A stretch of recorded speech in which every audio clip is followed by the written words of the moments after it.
Welcome to the HCI family of podcasts. We're your source for personal, professional, and organizational growth and development.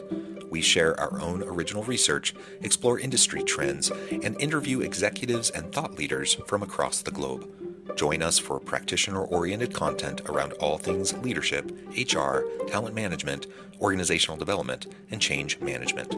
Maximize your personal and organizational potential with the HCI family of podcasts.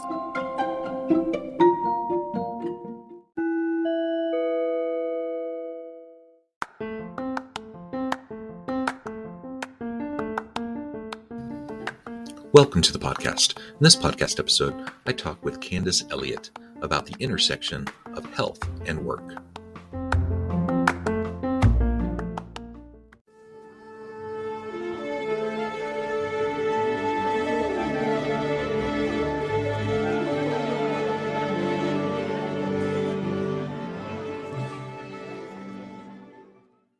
Candice Elliott, welcome to the conversation today. Thank you so much for having me, John. It is a pleasure to be with you. You're joining us from Santa Cruz. I'm south of Salt Lake City in Utah. And today we're going to be talking about the intersection of health and work. We talk about a lot of topics and issues on this podcast, and we often hit on issues of health and safety and holistic wellness. I think this will be a really interesting conversation because we're really going to try to mesh together this issue of broader societal health of our workers and really what this means for the workplace and how we can both treat our people with dignity and compassion while also helping, everyone stay healthy so that we can have productive workplaces, ones that produce great things so that we all thrive. As we get started, I wanted to share Candice's bio with everybody. Candice Elliott is a fractional CHRO and HR mentor for business and nonprofit leaders. She focuses on the intersection of public health, organizational, and community development, helping leaders foster cultures of healing where they and their teams can thrive. She has a master's in HR from Penn State, a senior professional in human resources certification, and has been practicing HR in the U.S. and internationally for more than 10 years. She is also a mom of 2 little boys under 3 years old. Wonderful. Again, a pleasure to have you. Anything else you would like to highlight by way of your background or personal context before we dive on in? Yeah, I started down this path of understanding the intersection of health and work because I had a very intense experience of burnout that happened. And it was a combination of personal choices and things that were happening at work. And it culminated in me deciding to open my business, Fortress and Flourish, to help organizations have a better way to serve their employees while also being productive. And so just to add that there's a personal story behind that too. Thank you. Yeah. And I think we probably all can, at least to some extent, relate to experiencing burnout, in some cases more intensely than others. There's such a wide variety of types of issues that people deal with when we open up this topic of health and health at work. And burnout, of course, is one of those interesting, really important factors. So I appreciate that. I felt that too, at least to some extent.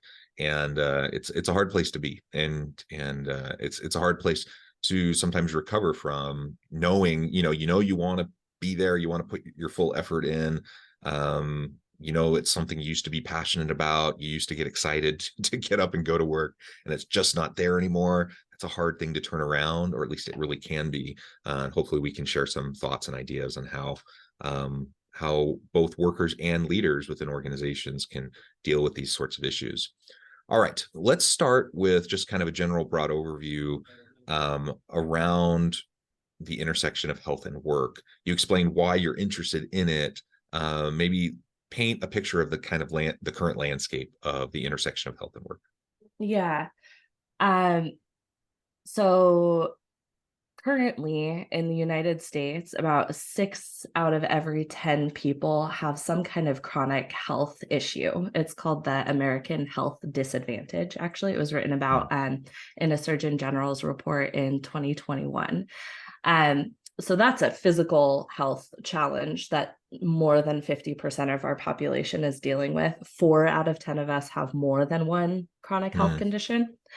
And then there's another report that was done by the US Chamber of Commerce in conjunction with Hiring Our Heroes.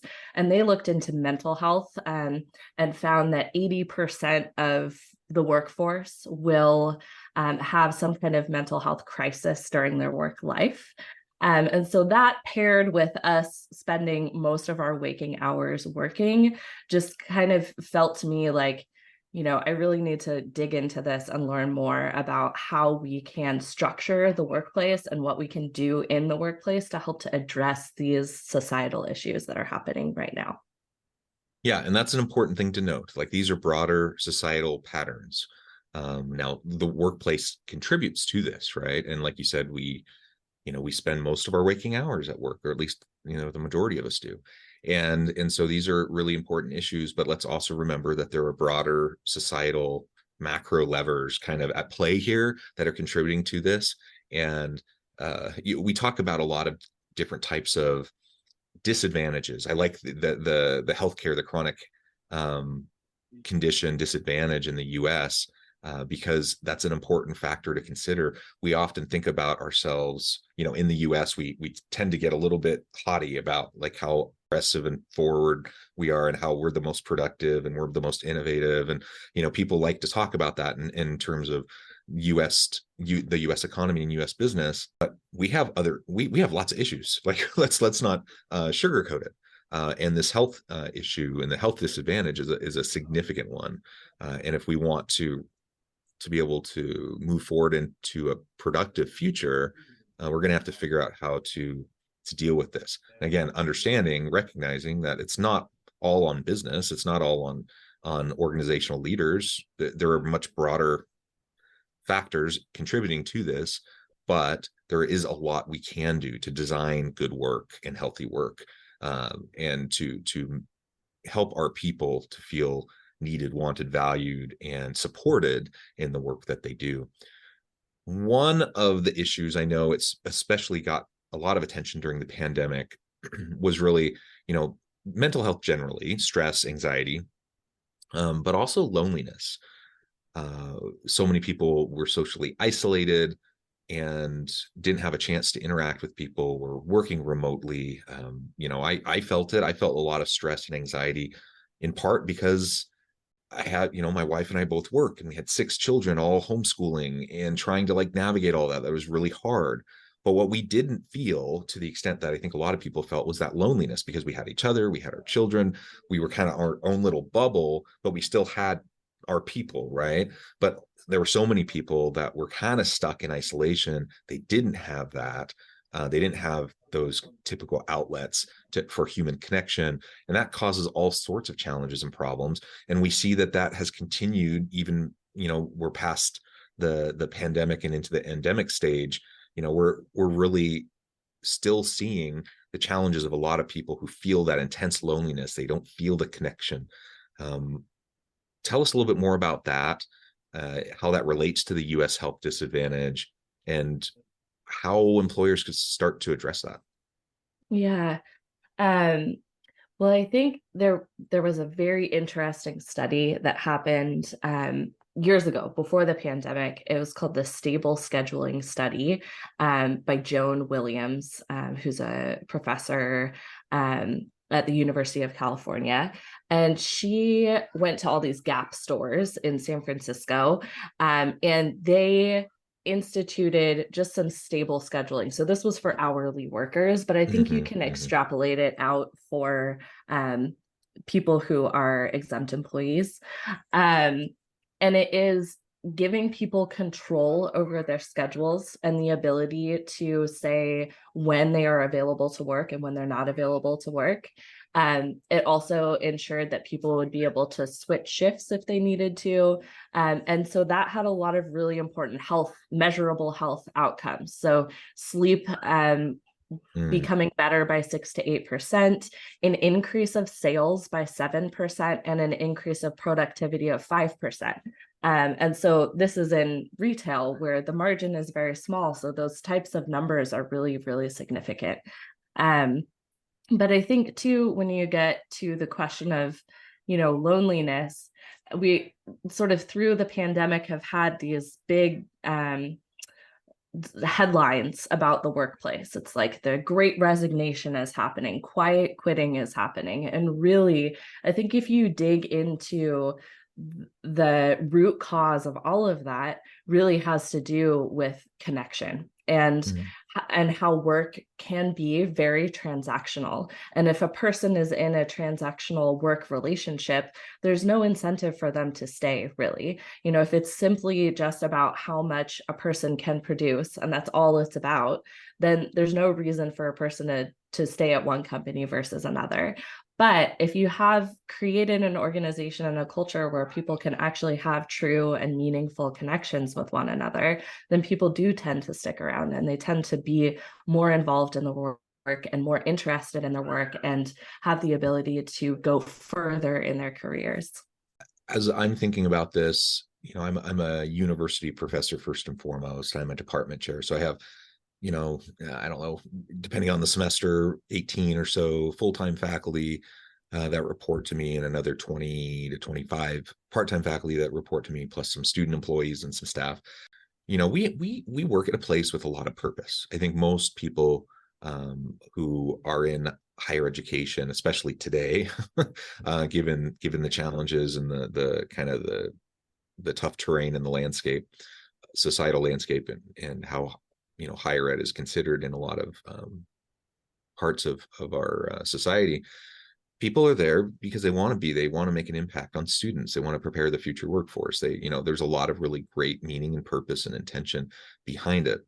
And I've noticed with my people, even with that purpose piece, and even with the connection to students piece, I have some people that predominantly either want to, or for whatever reason, are primarily teaching more online stuff. They're not as present physically, versus those who are more present. And there is a difference in that sense of connection.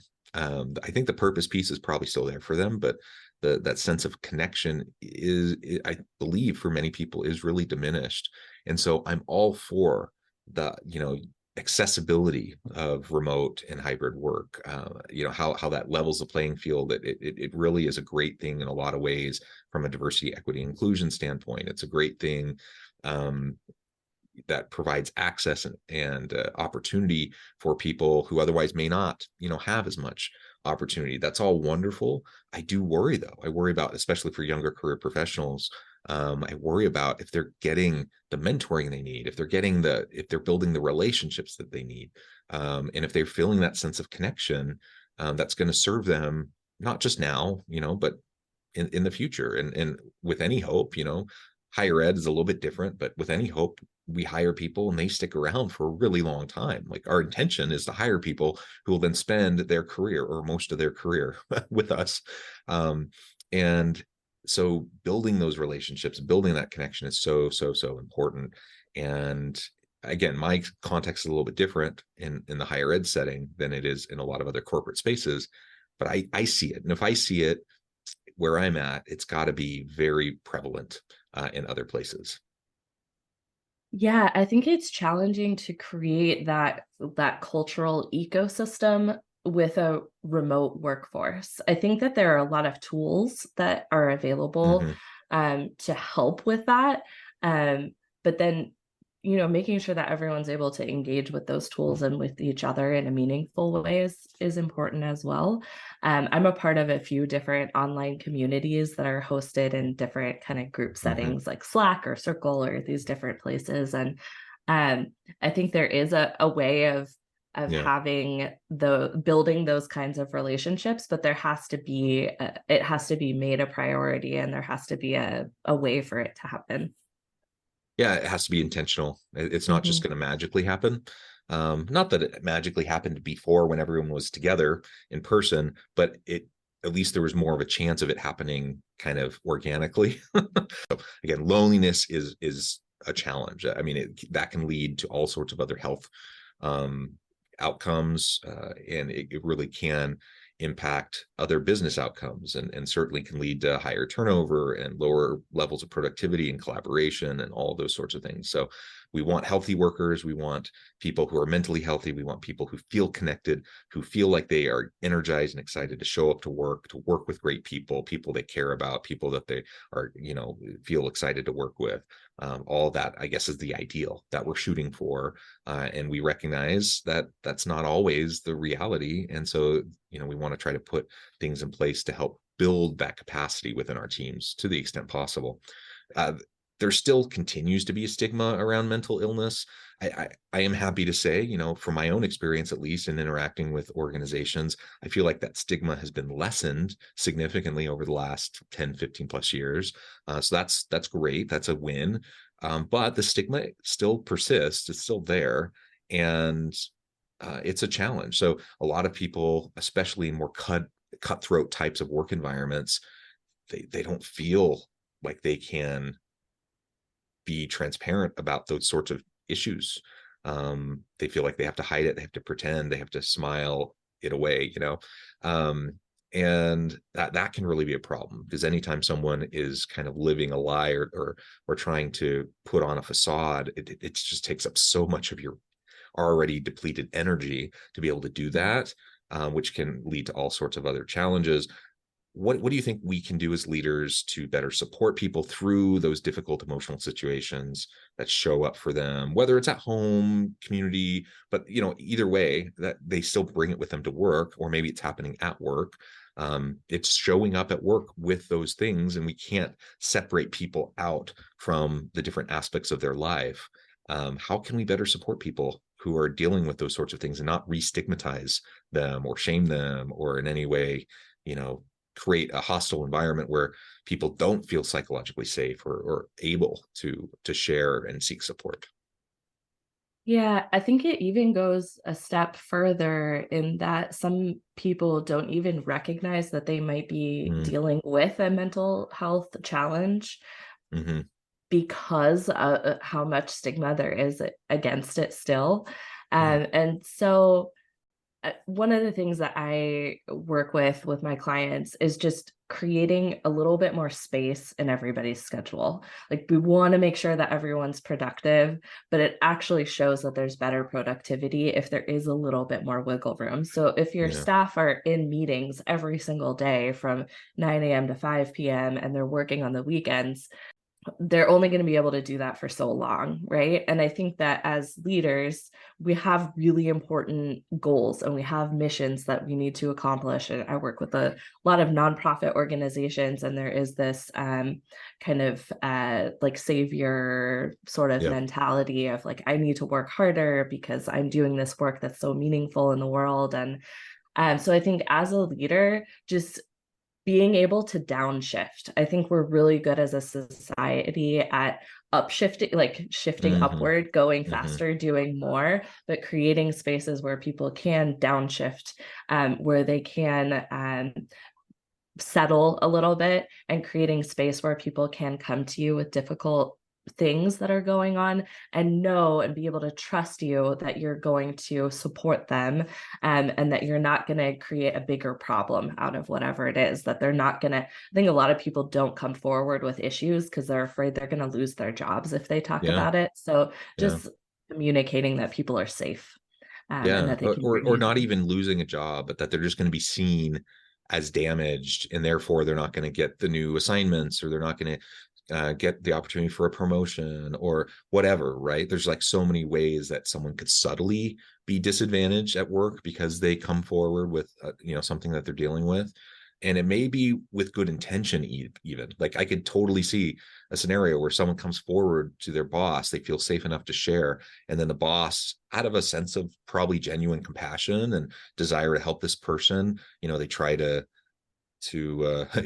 lighten their load a little bit or whatever, while that's something that needs to be negotiated with the person, I guess, is what I'm suggesting, because good intentions can also negatively impact that person. And now, they may feel like, oh, I just I just shared this with my boss, and now I had a big client taken away, or there, there's this big promotion that I wanted to be up for, and now I'm not being considered for it, or whatever the case may be. Let's make sure we have those dialogues with our people so we can work out something that works for everyone, where people don't feel punished or in some way penalized for sharing something that's genuine to themselves. And like you mentioned, 6 in 10 Americans are dealing with chronic health issues. That means most of us are dealing with chronic health issues. And so just because someone comes forward and is willing to share and is brave to share, that shouldn't disadvantage them, because the reality is you can pretty much assume that everyone's dealing with stuff, right? Everyone's dealing with physical stuff or mental stuff. And if we just start, I think, from that place of assumption, then we don't have to, disadvantage people, or assume they can't handle it or whatever, just because they've shared something. Yeah, your point is a really good one. It's to be in a collaborative conversation with someone and to not assume that they'll want a particular thing. I think it's good to just ask, how can I help? What is it that I can do? Maybe one person will need to take a leave of absence, whereas another person will want to just shift their responsibilities slightly. And then another person may want to, take on more. And so different people respond differently to stress and to mental health challenges, and the solution isn't the same for everyone. Yeah, for sure. And also consider, like when we have someone who goes on maternity or paternity leave, that I think most people nowadays recognize that shouldn't negatively impact someone in their career. It still can, unfortunately, but I think more and more people are recognizing that. Okay, so if we can accept that and we can say, yeah, someone may need to even be gone for 3 months, but we're going to welcome them back. Their job will be there for them. We're going to reintegrate them in meaningful ways. If we're willing to do that work and able to do that work for someone who, say, takes maternity or paternity leave, why can't we do that for people who have other chronic health issues, or they have a mental health challenge, or substance abuse issue that they need to address, or whatever, right? I think if we can just be a little bit more thoughtful in how we approach coverage of the roles and tasks that need to be performed within our organization, within our teams, then we can be more accommodating to people. We can provide the support necessary in a collaborative way, in a way that meets them where they're at, and with where what they need, I guess, from us to be able to move forward. Also, to your point you made a few minutes ago, it's important to recognize, because of the stigma, that some people just either they don't feel safe to come forward, but also sometimes they just don't see it in themselves, or they see it, they buy into the stigma, and they see it as a sign of weakness, so they don't want to admit it to themselves that it's something that they're dealing with. So sometimes as a leader, I think it's our job to look out for the warning signs of burnout, of stress and anxiety, of depression, of some of those sorts of things, and to have mentoring conversations and coaching conversations, and be vulnerable enough, with our own story, that we can, share in appropriate ways, the things that we do and what we're dealing with in a way that then creates a permission structure for other people to then do the same, recognizing that, oh, my boss, has had these issues. They're still doing fine. They've been supported in these ways. I can too. Mm-hmm. Yeah. And to go back to what you were saying about maternity and paternity leave, that it touches on something that is related to this, but we haven't really explicitly mentioned it yet, but compensation and the way that people are compensated. So Yeah. mothers in the US make 3/4 of what everybody else makes, and mothers of color make about half of what everyone else makes. And so there is a piece of this that is looking at what the compensation system is that you're dealing with, and how that is unintentionally Yeah. disadvantaging certain populations. When I go in and do compensation analysis, it's wild the amount of times that there are unintentional discriminatory pay systems that are happening. It has happened in almost every system that I've looked at, and so it's very prevalent. But we never think that it's happening in our place. We always think that we're doing everything right, especially with regard to compensation. Well, yeah, and part of that is coming back to this idea that, is it intentional or not? Does our executive team wake up in the morning, thinking, how am I going to disproportionately negatively impact certain subgroups of our workforce today? And I don't think definitely not. I don't think so. I don't think most people would ever even that thought would never cross their mind, right? I think most people are well-intentioned. They want to do right by other people. What you're describing is a systematic issue, right? And those are the harder ones to unpack and to recognize. And the number of times that I've talked to leaders where I've seen a systematic challenge around, discrimination or disadvantage or inequity of some sort, and I'll bring it up, and they'll, the first response is, well, I'm not sexist. Mm-hmm. And I'm like, okay, great. I'm not saying you're sexist, or I'm not saying you're a bigot or that you're a racist, but I'm saying let's look at the data. Let's look at the system that's creating these types of inequities. It's not attacking you as a leader. It's not attacking it's just like, let's be aware of what's happening, and then we can adjust the levers, right? We can change the policies, practices, procedures in such a way that it's more equitable for everyone. And that's hard work. I mean, that's hard for people to accept because, most people, again, they have good intentions. They're not trying to hurt anybody, but they're going to have to at least accept institutionally some level of accountability for what's happening to be able to make a course correction. And that's a really hard thing for people. And I think it gets into this question of how much does a person deserve for the work that they're doing? Like, what is the worth of this person? And it's also tied into what is the worth of the work that they're doing for the organization? So how much value are they contributing? And if someone is gone for 3 months and then comes back for whatever reason, that just in itself means that they may have missed a raise that happened for the rest of the team, or right. they weren't contributing for that amount of time, and so they get put down on a little bit of a lower level. But yeah, there are these bigger questions about worth and value and how we compensate people to look into. Yeah, for sure. Well, Candice, this has been a great conversation. I know at the time I need to let you go, but before we wrap things up for today, I just wanted to give you a chance to share with the audience how they can connect with you, find out more about your work, and then give us a final word on the topic for today. Yeah, so you can connect with me through my website, Instagram, or LinkedIn. And just finally, I wanted to say that if you feel like you are pushing yourself towards burnout or your team towards burnout, if you have no clue how to even begin to tackle this, you're not alone. There are a lot of people who are trying to work on this. And if there's any way that I can help, I would love to.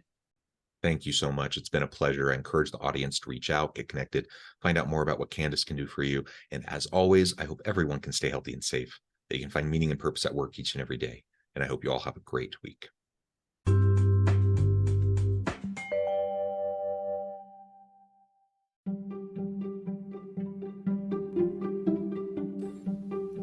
Thanks for joining us for this episode of the podcast. We hope you stay healthy and safe, and please join us again soon.